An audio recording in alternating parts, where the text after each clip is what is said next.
guys, I've got a cup of tea and an idea. I was looking through some videos and I found one called 10 Cultural Shocks Nobody Tells You About Nairobi. So Nairobi is the capital of Kenya. That's a little bit to the east of us. And I thought it would be kind of interesting to take a look at this video and see whether or not the cultural shocks in Nairobi are similar to the cultural shocks in Rwanda, to find out what is country specific, what might be regionally specific. Yeah, let's get into it. All right, tell me about Kenya. While getting prepared for my very first trip to Nairobi, Kenya, back in March 2025, I learned a lot about some great food options there, as well as how to get Wow, that food does look good. get around using Uber and Bolt. And Kenya, you have Uber and Bolt? We do not have these things. Wow, okay. We have Move and we have Yago, but I've talked about this before. I wouldn't use them. But yeah.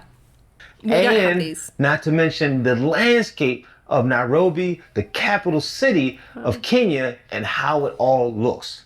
During my time there, I traveled around, met a bunch of people, and I learned a lot of very interesting, intriguing, and shocking things that really blew I'm prepared to be shocked. Shock me. my mind, blew me away, that I had to share this with you guys so that you will learn when you come to visit as well. And today I'm going to share with you my top 10 most interesting and shocking things that I learned during my visit in Nairobi, Kenya. At number 10, we're going to talk about the traffic.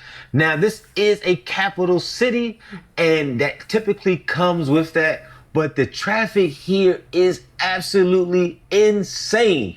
And I'm going to talk about one thing first, is that Yeah, I was last in Kenya. Well, I went to Kenya a few years ago to go to the Masai Mara, but before that, I arrived in Kenya in 2014, and I was on the way to stay at a friend's house, and the traffic was absolutely stationary. I was stuck in traffic for ages. And it was really uncomfortable because a bomb went off. There have been rumours that there was a bomb going off. And my friend was calling me saying, "Where are you?" And I'm like, "Well, I'm stuck in traffic, you know?" But yeah, it's crazy. It is a bit crazy. I mean, here in Kigali, we can get a bit logged, like we can have traffic jams, especially at rush hour. But on the whole, it's not as bad. I mean, it's a much, much smaller city here. And, you know, it's not quite as congested. their rush hour is from 2 p.m. to 8 p.m. I would hate to have to use the bathroom really bad. 2 p.m. till 8 p.m. How? How is that? Yeah, I definitely stay off the roads here between about 3 o'clock school pickup time and I guess about 6, 7 o'clock. But, you know, you can drive around during weekdays when everybody's at work and it's empty. And be stuck in traffic and can't go. Also, the drivers, whether they're driving a car or a bike, they are governed by their own rules. I've seen it multiple times, pull up to a red light and they keep right on going. Not to mention, there aren't that many traffic lights, so that has a lot to do with it, and they have a lot of circles. I mean, I see us entering into these circles and the cars next to us can be right so close I can reach out and touch them. I'm also impressed with the drivers because they are so close and they're not even concerned with it. They are very, very good drivers. I definitely felt safe while there. I have got so much to say. This is one of my favorite topics is driving. The first thing I want to say is Americans? You call roundabouts circles? Is this a game of like say what you see? So No, I do know from American friends that there aren't as many roundabouts in America. I think they're more of a crossroads kind of place because America is vast, it's huge, most parts of it are very spacious, and really roundabouts are most useful in little cramped cities, especially European cities, just to get people to find their turn off and keep moving. So in the UK, we have tons. We have a city in the UK called Milton Keynes. And it's also just known as like Roundabout Central. It's like every 2 seconds there is a roundabout. We also have one in the UK called the Magic Roundabout. I've never been round it, but it is colloquially known as Hell on Earth. So you can go and Google that one. But I like roundabouts. I used to like roundabouts. But it's a whole different ball game here. I've spoken about this so many times before. Here, everybody enters the roundabout at the same time. There is no lane discipline at all. And it is kind of, it's bizarre. It's kind of like a dance, watching people go around the roundabouts and get off again. I mean, it is insanely intimidating if you've not done it before. It is terrifying, and it puts a lot of people off driving. I think this is across Africa, because he's saying it's that way in Kenya. I've seen it's the same in Uganda. It's the same here. And I've recently started watching this awesome channel. I think it's called Motorbike Africa, but it's a brilliant channel of a lady in Cameroon, an American lady in Cameroon, learning to ride a motorbike, and she encounters a lot of very similar things. There was kind of this rumor, and well, more of a theory, and I don't know how true it was, that the way that roundabouts work here is a very old French system. Back from the days when not very many people had cars and brakes on cars weren't so good. And apparently the theory was that because you're on the roundabout, you're going slower, so it's safer to give way to the vehicle entering the roundabout because they're going to be moving faster, and if their brakes fail, you don't want to be in front of them. And I don't know, if you Google this kind of thing about why does everybody go on the roundabout at the same time, this is one of the main theories that you get. And I see a lot of people repeating it. So the idea was that you would give way to traffic as it was entering the roundabout, and then you keep going. Now, in the modern world, or most of the modern world, what you do is you give way to the traffic on the roundabout, because nowadays everybody's brakes work, so you don't have that danger. And so you approach the roundabout, you wait for the traffic to go past, and then you go when it's clear. But I question whether or not this is the reason that's what happens here, because it would have been easy to say, oh yeah, it's the old French system, because Rwanda used to be a Belgian colony, so a huge sort of French or Francophone influence came in. But like Uganda and Kenya were British colonies. And as far as I know, the British, we never did that. We've always given way on roundabouts, as far as I know. Because even the French abandoned this system of giving way on the roundabout because it is so dangerous. So I don't know where it comes from. But the other thing is that here in, I'm just going to say generally Africa, because every country in Africa I've been to, I've seen this. It's not about giving way on the roundabout. Nobody gives way anywhere. So you can be on the roundabout and you don't give way. You could be approaching the roundabout, you don't give way. You just all keep going. And also there's, oh my goodness, there's one particular junction in Kigali that terrifies me every time I go. I mean, most junctions are difficult, but this one, it's because you're not expecting it. There's a hill, a sharp hill that goes off Rwandex Road up towards Gikondo. And as you're going up this road, very soon after you start going up the hill, there's another junction on the right. Now you are on the main road. It's your right of way. Nobody will give way coming out of that road, and they go straight across you onto the other side of the road, like streams of people sometimes, and you're not expecting it.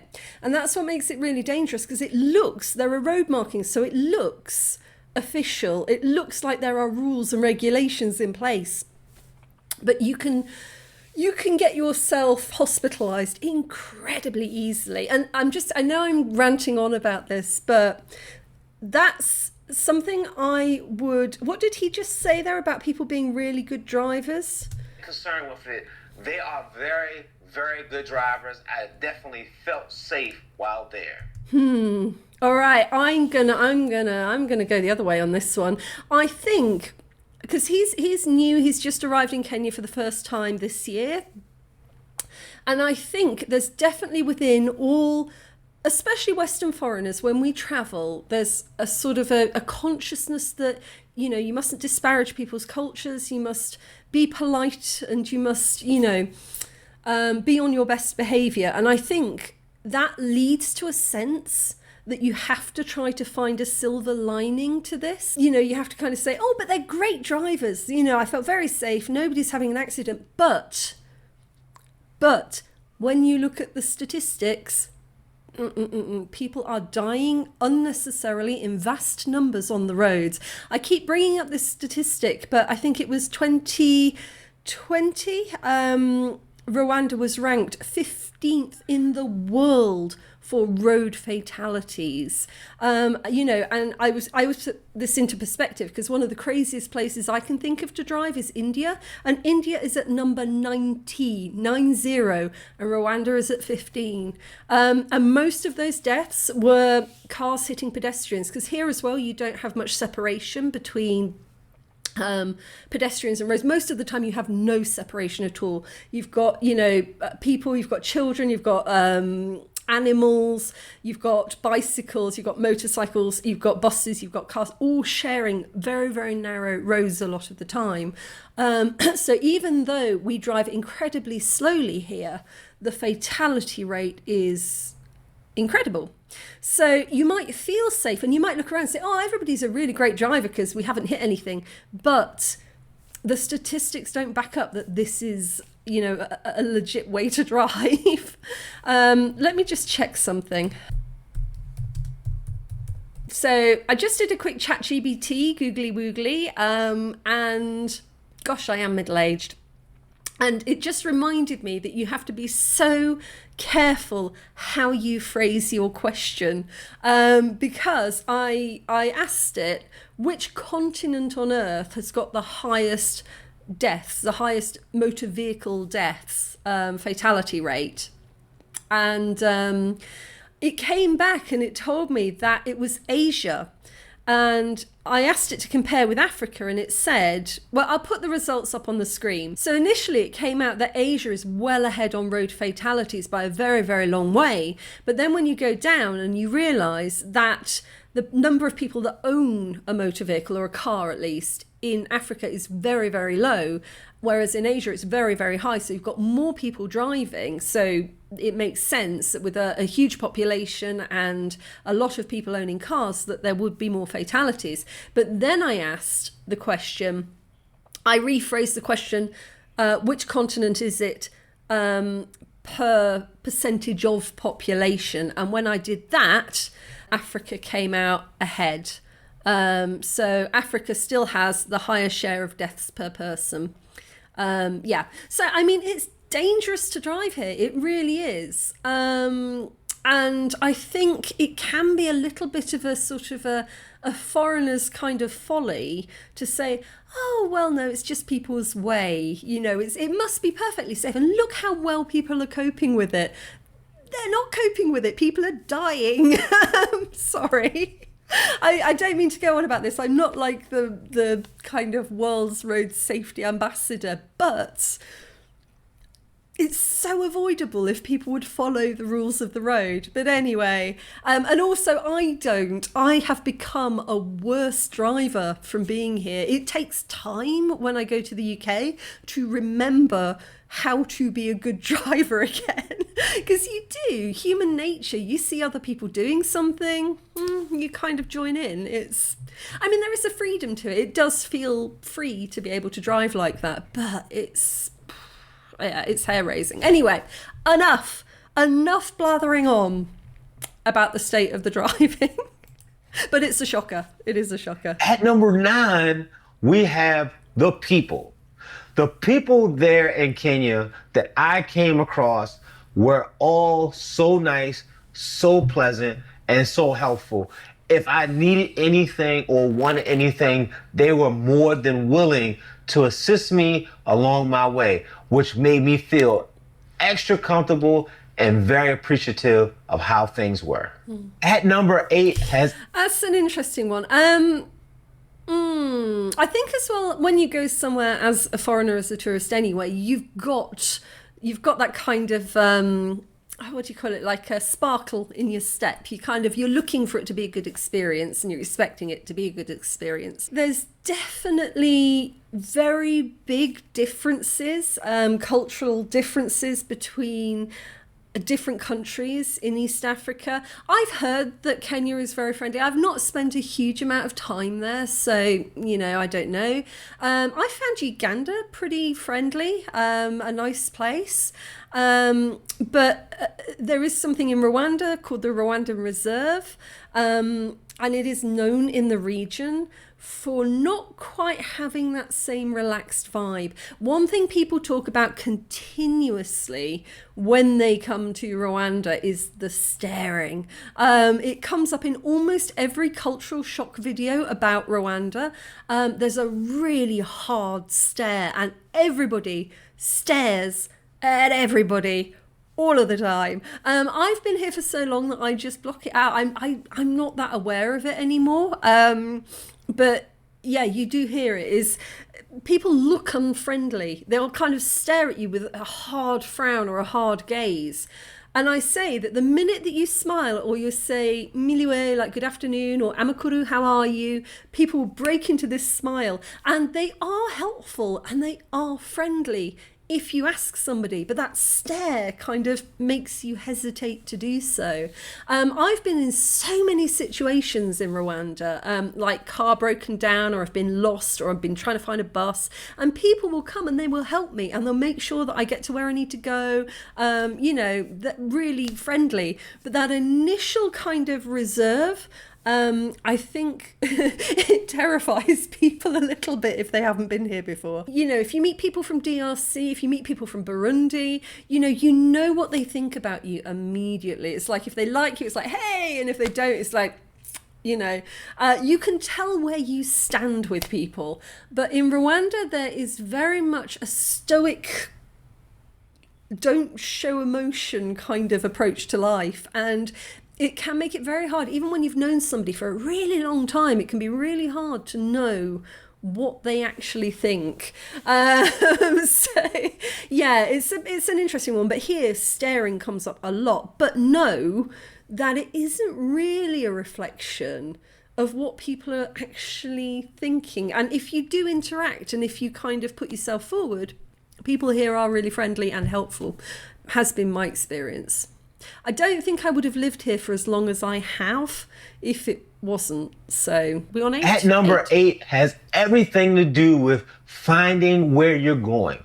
Now, obviously, if you're using Bolt or Uber, it's no problem. You put in the GPS, they're going to get you there. But otherwise, unlike in the US and other countries like this, we all have numbers on the doors letting you know this is the address.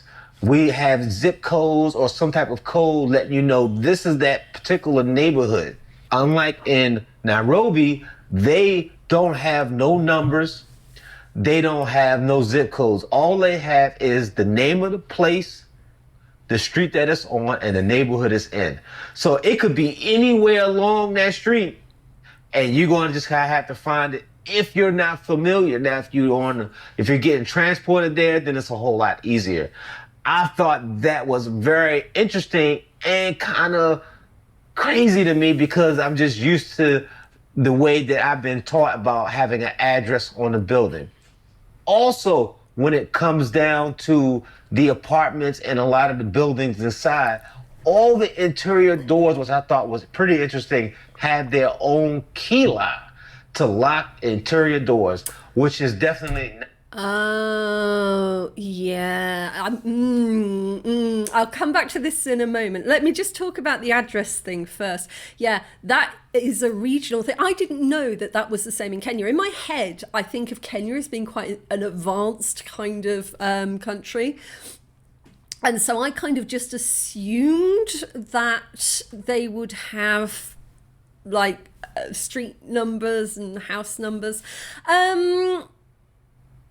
Yeah, I don't know why, but but yeah, it's in Rwanda. Absolutely, it's a problem. It's a problem because the two parts of it were that we've only had street numbers put up sort of, I think it's been about, it's maybe been almost a decade now, I guess.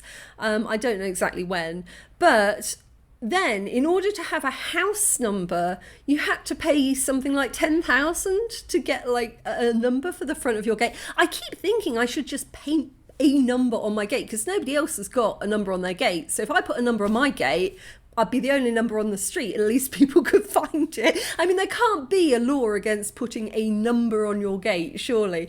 But if you want an official number, you have to pay for it. And therefore, who's going to do that, But I have discovered now most people get angry with me if I ask them to deliver something to my house and they're like, well, which number is it? And you're like, well, I don't have a number. And that used to be the standard response because nobody had a number.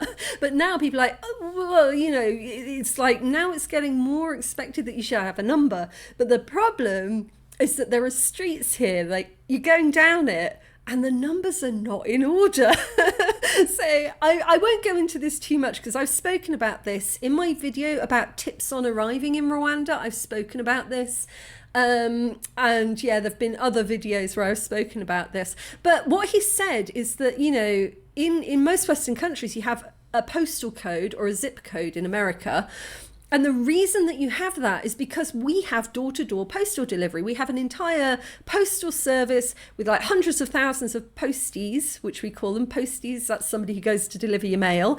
And, you need the postcode or the zip code so that the post sorting offices can send a letter to exactly the right location. But we don't have door-to-door postal delivery here, so nobody's got a post box, so nobody has got a zip code or a postcode because you don't need it because there's no post delivery. So I think that's why people have never been too sure about it, and also because even when you think about it, there are vastly more Rwandans living in Rwanda in local areas than there are foreigners living and working here. And, local Rwandans know where they are. They know their street, they know their area. And a lot of people kind of rarely go off to other places. Like there isn't a big sort of culture here of going away for the weekend or having a day off and, going to visit another city or, so, people don't really need to know where other places are so much. It's only the tourists and the foreigners who come here going, right, how do I get to this place, that are like, oh, this is complicated. So yeah, again, I think I would be surprised if this isn't an entire at least a sub-Saharan and probably Northern African thing. I am going to exempt South Africa from this because I don't know, but when I look at things in South Africa on videos and things, it looks pretty advanced. So I don't know, tell me, if you've been to South Africa, if you are from South Africa, do you have like addresses? do you know where you're going? So yeah, it's an interesting quirk. And the second bit, what he's saying here about in the hotel, each of the doors inside his room has a different lock and key. So yeah, I've been to Kenya a couple of times, and the first time that I passed through, it was a couple of years after the Westgate incident. The Westgate incident was a hijacking of a shopping mall in Nairobi, and there was a lot of shooting and it was really awful, and a very heightened level of security came in the region after that. So I got there, and whilst I was there was actually a bomb went off in the market, and they were talking about evacuating all of the Western tourists and everything like that. So there was already a really heightened sense of danger in Nairobi when I was there. And, you know, in the night, I actually heard gunfire outside, which was interesting.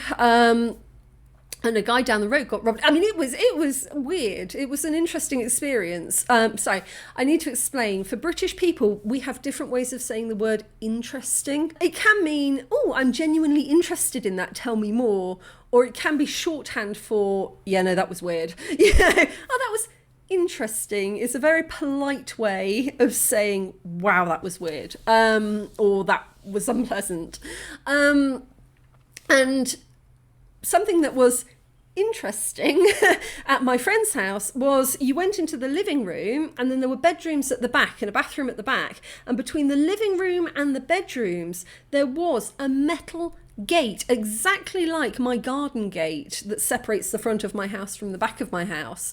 It was really weird. And at night, she'd lock this metal gate. And I kind of looked at this and I thought, I've never seen this before. Even in Rwanda, I've never seen this. In Rwanda, we have got bars on the windows usually. I don't know, with more modern buildings being built, I think it's less prominent.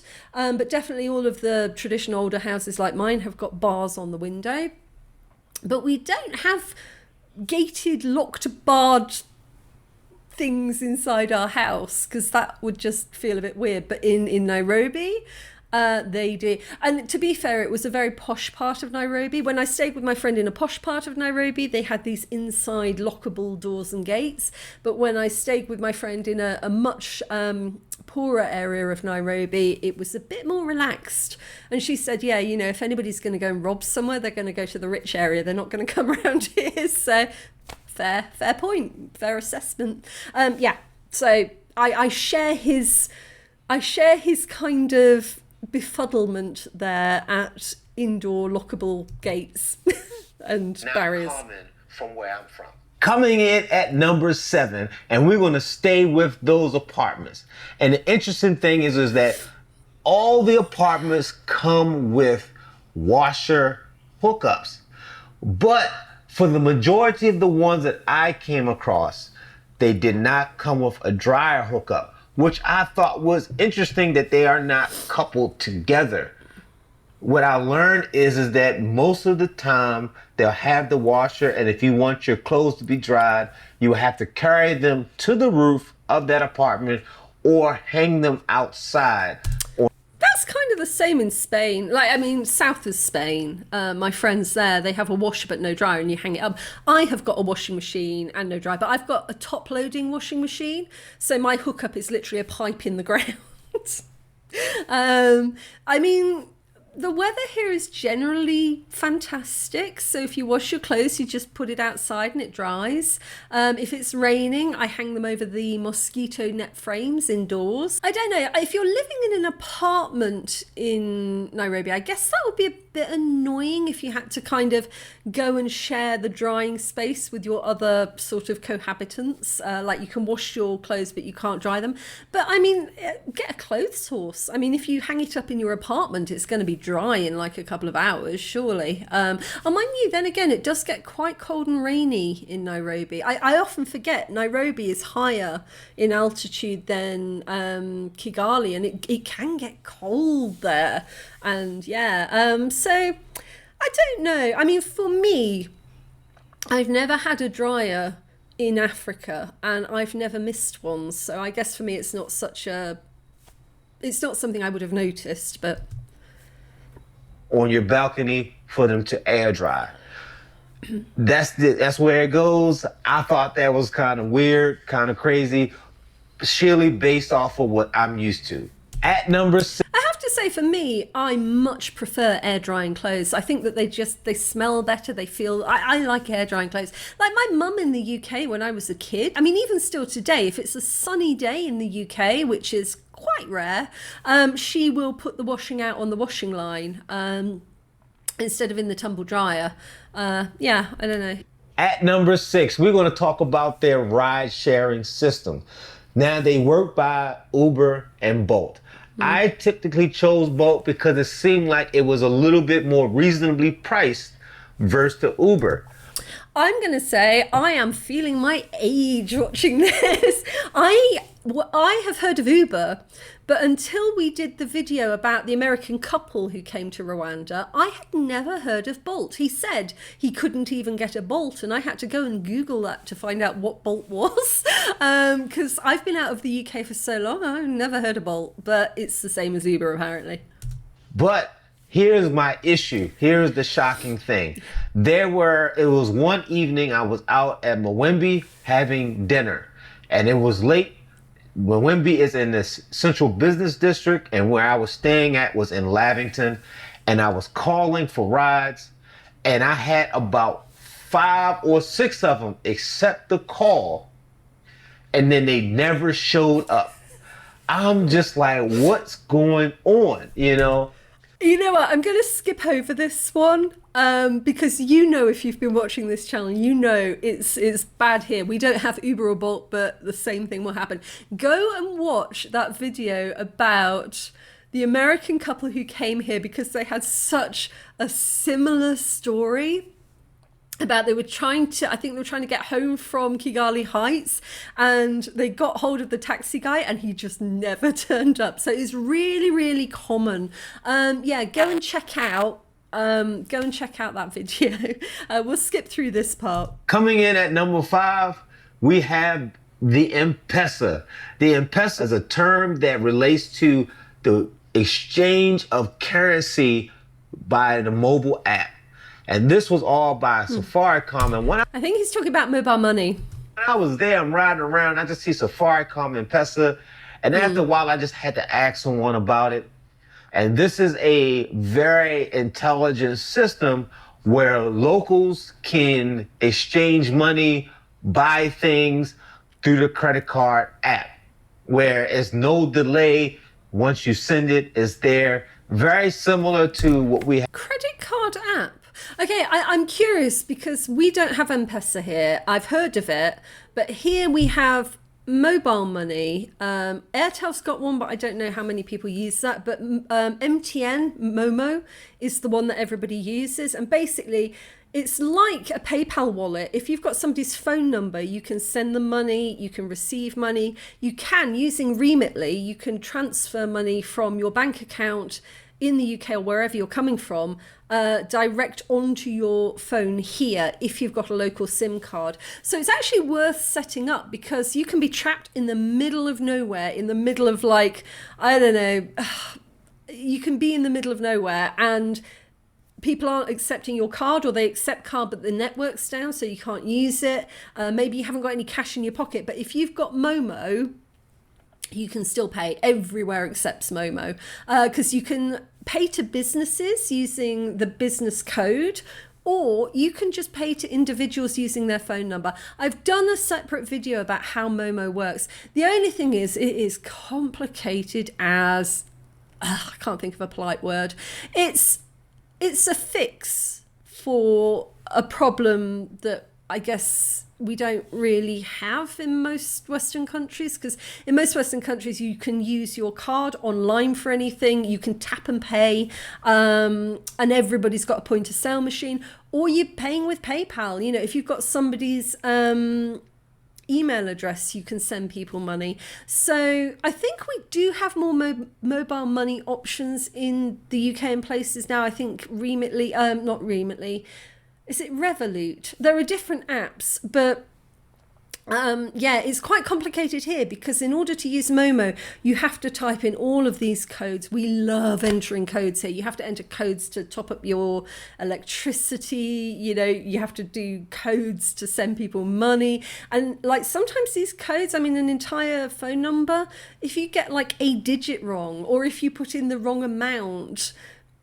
it can be a day or 2 days of having to try and get it back, or make a second payment, or so it's a patch for a difficult problem, and it does work. It allows people here, especially in rural areas, to send money, receive money, but it's tricky and it takes a lot of learning about. So I don't know how M-Pesa works. Let me know.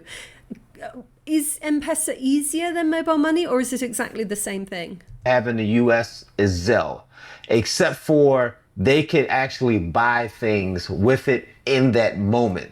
So like if you're at a fruit stand, you can easily just use that and pay for things versus cash or credit card, which I Yeah, it is pretty good. I mean, once you've understood it, once you get the hang of it, it can be really useful. At number 4, we're talking about construction of buildings. Whether it is a building, an office building, a house, an apartment, a strip mall, whatever. All buildings are made with concrete and cement from the bottom all the way to the top, which is very uncommon and highly unlikely here in the US from my experience. Okay, Americans, what do you build your buildings out of if it's not concrete and cement? Am I assuming bricks? Because, yeah, in the UK, we generally build a lot of buildings out of bricks. So, but what else would you build it out of? Am I being dense? Am I missing something here? I feel like concrete is quite common. Now, another thing that I found to be very shocking is that all of it is built from the ground, whether it's dug down as far as the garage is concerned, all the way up to the 12th floor is done by manual labor. That means all the workers are bringing in the cinder blocks, the concrete steel rods. Yeah, I did a video. I went to T2000 once and they were building a building next to us, and there were people running up and down the steps with giant buckets of cement on their head. It's impressive to see. It's terrifying as well because a lot of the time the scaffolding is just like rickety pieces of wooden planking and poles kind of all tied up together, and it looks yeah, it looks a little bit suspect, but people get stuff done, people get buildings built. I was on the roof of Westerwell a little while ago and they were building all of these offices around, and there I saw actual proper construction scaffolding, like metal pole scaffolding that had been properly put up. So I definitely think that things are changing. People are kind of adopting slightly safer ways of building now. But yeah, it's impressive to look at. And I'm not a construction worker. I'm not a builder. So, you know, I know nothing about these things. But yes. All of that by hand up until the 12th floor. Once they get to the 13th floor, then they will get assistance from machines and cranes to help the rest of the way. I thought that was crazy and shocking. I just can't see that, but I watched it happen and it was very, very impressive.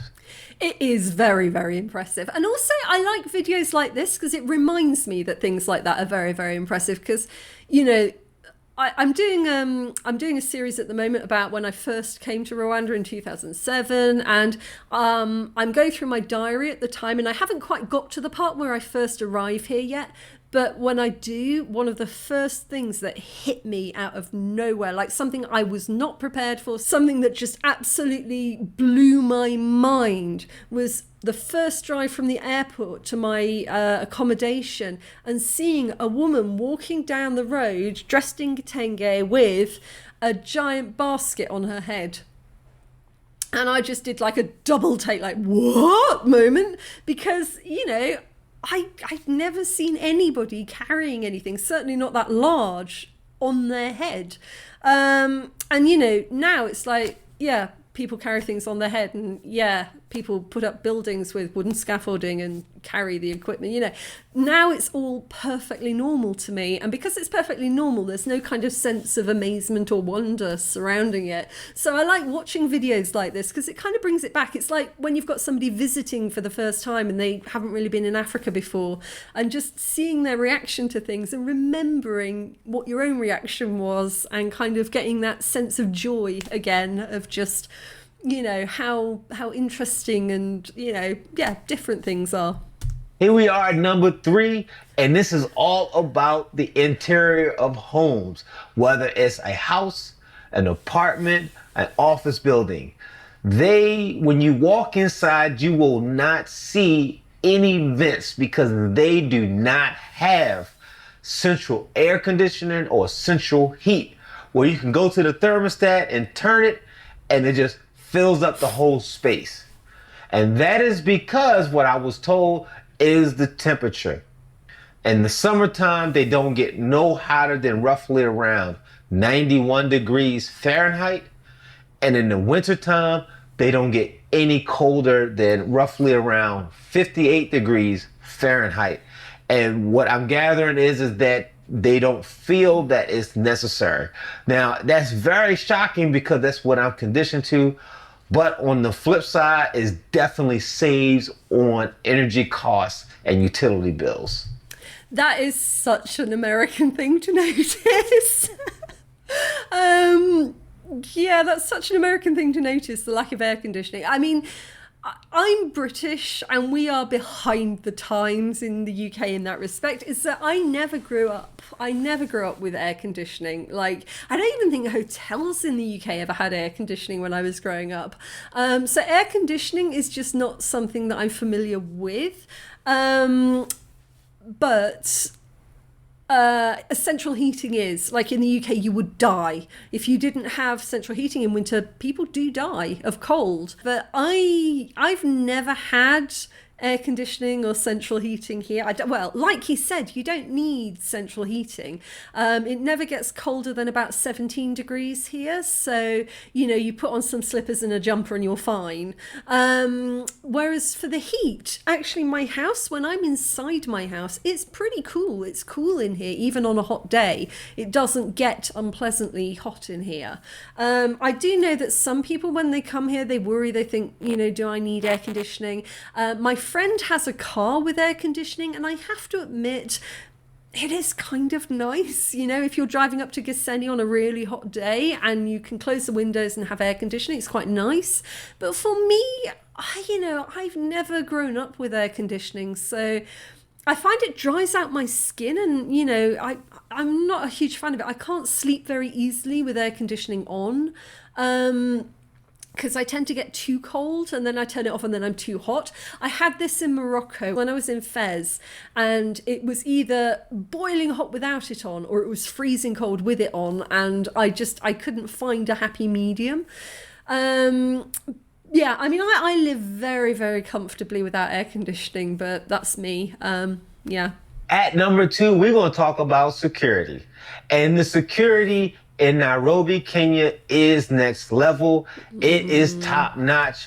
And a lot has to do with they had a terrorist attack back in, I think it was either 2012. That would be Westgate. Or 2013, where the Westgate Mall, which is an extremely nice high-end mall, had a terrorist attack. And since then, their security has been, in my mind, based on what my experiences are where I live at, crazy. And what I mean by that is because whenever you enter into a mall, a building, almost anything, it's almost like going through a security check at the airport. When you walk up, you got to empty all your pockets, you got to do all this other stuff, and you got to put your bag through a machine. I like it's next level, but it's crazy wild to me. Also, one time when I went to this restaurant, it was inside of a hotel. They had this massive gate you had to go through. Once you went through it, then they had a security check on the car where they asked you to open the doors, flashlights, looking under the seats, lifting up the back, the boot or the trunk to check that and everything before they would allow you to go in. Actually, let me just let him finish that sentence. It's appreciative, but wow, that's a lot. And I'm talking about this is everything. So if you decide this was one of those things that won't be a shocker, but this really shocked me literally every day. I am shocked that an American is shocked. And I'll explain this one. I'm really glad he's brought this up because I have got something to say about this. I've got something to say about everything, but I have got something to say about this. I'm surprised he brought it up, because to me, as a British person, I assume that Americans will be fine with this, because you see on the news, like, all the schools in America, people have to go through security checks to get into schools in America because of all the shootings and the guns, and people in America, the citizens, can carry guns. I come from a country where citizens cannot carry guns, and the police do not carry guns, except for specialist armed response units. So to me, I am surprised to hear an American saying that this level of security is too much, because I would have thought that that would be kind of normal for them. But, I am interested in the fact that he's said that it isn't. I think there is a cultural misunderstanding here. And I'm going to go into this because I've been thinking about it a lot. I think about this a lot because since Westgate, all of the shopping centres here in Kigali are exactly the same as in Nairobi. We suddenly went from normal shopping malls and normal places to, you have to go through exactly that. You have to go through the scanners. You have to empty your pockets out every time.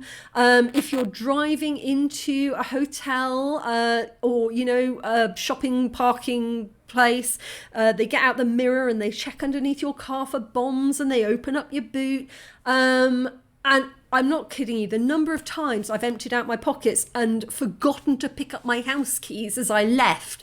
Oh my goodness, I've got home and I go to find my keys in my pocket to open the gate, and it's like, and I have to go back into town to retrieve my keys. So I think there's two parts to it. Firstly, I hate to put it this way, but I think somebody probably saw a business opportunity after Westgate. I often wonder who the company is that started to import these scanning machines and scanning equipment to Rwanda. I mean, I kind of Crystal Ventures maybe. I don't know. But that would be a sane guess, that somebody suddenly realised that if every shopping centre and every car park and every hotel suddenly needs to have scanning machines and like metal detection wands and mirrors and things, somebody saw a business opportunity there and started importing them. And I think around the region. But I also think it's a cultural misunderstanding. And what I mean by that is, and I could be wrong, this could be completely made up, but I think that the authorities in Rwanda maybe think that foreigners feel safe when they see the scanners and they see the police with the big guns and they see a lot of security on the streets and in hotels and in places. There is a kind of a sense that, Africa is still a bit of an unknown continent to a lot of people in Western countries, and I think there's a sense that maybe it isn't always so secure. And so I think, along with Kigali being extremely green and extremely clean and extremely safe to walk around, it's not enough that it is safe, it has to be seen to be safe. And so I think that might be why all of the guns, why that might be all of the scanning equipment. I mean, literally, you have to go through a scanner to get into Kigali Heights, to go into the shopping centre, to go into your bank, to go into, an underground car park like T2000. Every time you go out your house to go shopping, you got to do the pick up your bag, scan scan yourself, pick up your thing. It's a lot. And what he's saying there, it is shocking. It's shocking the first few times you do it. And then it's just a hassle. You think, I just need to pop into a shop to get something. And then you're like, can I be bothered to go through all of that security, And that's where the cultural difference comes in, because I think here, people think that to see all of this security makes people feel safe. But when you come from countries like we do, where you don't go through a scanner just to go into a shop, or to park your car, it has the opposite effect. It makes you feel that the country is more dangerous, because you're standing there looking around you going, there's a man with a big gun over there. There's a security camera over there. There's a security scanner over there. I have to empty out my pockets. They think I've got a bomb under my car. Why is this place so dangerous? You know, you're looking at all of this security thinking, why do they need all of this security? What's wrong, you know? Because, you know, in a place that is truly safe, you don't need any of that. You just walk around. So to see it all makes you think, maybe it isn't so safe. Whereas I would say that Kigali is very safe. It's one of the safest countries in the world, consistently ranks as one of the top 2 safest in Africa. I can walk anywhere that I like. I couldn't do that in Nairobi. Nairobi, jokingly, it is referred to as Nairobi. I was never robbed there. A Rwandan friend who went there did get robbed. But, you know, Nairobi is a very different place. You couldn't just walk down the street from one club to another club when I was there. You had to take a taxi everywhere. Whereas Rwanda is completely the opposite. You can walk anywhere you like. The number of times I've walked home at night from the pub on my own and been perfectly fine. And part of that is because we do have a lot of security here, but also because people generally just abide by the rules, not driving rules, but by other rules here. You know, people are, like I said, are quite reserved and therefore quite respectful of each other. So especially as a woman, I never feel like people are trying to harass me or hustle me or get too close. Whereas I felt they were in Morocco quite a lot. When I was walking around Morocco, I could not stand still and look at my phone for 2 seconds before a man would suddenly appear like that and, you know, try to help me or it's like, just back off, you know. So you don't get that here. I feel people are very respectful of each other here, which again is, I guess, why I've lived here for so long, because it's easy in that respect. But yeah, I agree with what he's saying. Like from a European and I guess an American perspective, the security here is a lot. I go as far as to say excessive, and it makes you feel sometimes like you just don't want to have to deal with it. But yeah. At number 1, we're going to talk about food in restaurants. And I'm going to start off with this. If you're a person who likes to tip, which Nairobi, Kenya, they do accept tips, then I highly recommend you bring cash, or unless you happen to have M-Pesa where you can send it directly to them. Because if you use a credit card, it's a great chance they will not get that tip. So keep that in mind when you go and you want to do a tip for someone for their service. The other major shocking thing is this. If you order food, say you order an appetizer and sides and you have your main dish, and say one... Just very quickly going to talk about the tipping. Tipping in most countries in Africa that I've been to is very, very similar to British tipping. So British and American people tip very differently. In America, it's expected because a lot of the time I think their waiters and waitresses are making no money. So they make their money from tipping. So it's considered really, really rude not to give them a tip. Whereas in Britain, most of Europe, you assume that the person waiting in a table is being paid for a full-time job. And therefore, you know, you tip if you've had good service. If you want to show genuine appreciation, then you tip. So it's a nice thing to do, but it's not an expected thing to do like it is in America. Yeah, I tip. I mean, usually if I'm paying by cash and they give me back the change, I just leave the change, you know. But that's an interesting thing that he just said there about if you're being asked to pay for the meal with the credit card and it asks if you want to tip, that you have no way of knowing if that tip is then going to the waiter. That's an interesting thing I never really thought about. One of those appetizers, for whatever reason, you changed your mind and you don't want it. Say you ate 25% of it or you ate none of it. If you choose not to accept that food, that dish, whether it's that dish or the main dish, it becomes the responsibility of the waiter or the waitress, meaning they have to pay for it. The restaurant removes themselves from that obligation. Well, that's a shitty thing to do. What? No, wait, explain that to me again. For the reason you changed your mind and you don't want it. The restaurant removes themselves from that obligation. But surely it's the restaurant's fault if a dish is not edible. That's not an individual waiter because the waiter didn't cook it. You know, if the waiter didn't cook it, how is it their fault if the food isn't? Unless I've misunderstood that, unless he's talking about delivering the wrong order, say that the waiter or waitress took the wrong order and brings you a dish that you didn't order and you don't want to accept it. Because, I mean, that happens in the UK. I mean, when I was working in bars, if I had made a mistake and taken down the wrong order and I took the wrong food to the table, then that should really come out of my wages because I should have taken the order correctly. So I can kind of see why that would happen, but not if you bring somebody the food that they did order and the food isn't up to standards, so they send it back. Then that's the chef, surely, or, you know, that's the restaurant, not the waiter, because the waiter had no part in preparing it. They only had a part in taking down the order. Kenyans, explain this to me. Kenyans, tell me what's going on below.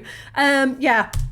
That's crazy to me. That is bananas. Like, I have never heard of that before until Nairobi, and that is why this is my number one. Maybe he never heard about it before Nairobi because maybe the waiter was trying to pull a fast one by saying, "Oh, sir, yeah, no, if you send this dish back, you know, I'm going to get in trouble here. You know, oh, no, you know, if you don't accept this thing that I have brought you, then I'm in trouble." Maybe it was his way of trying to upsell you to some more food. I don't know. Maybe I'm being too skeptical there.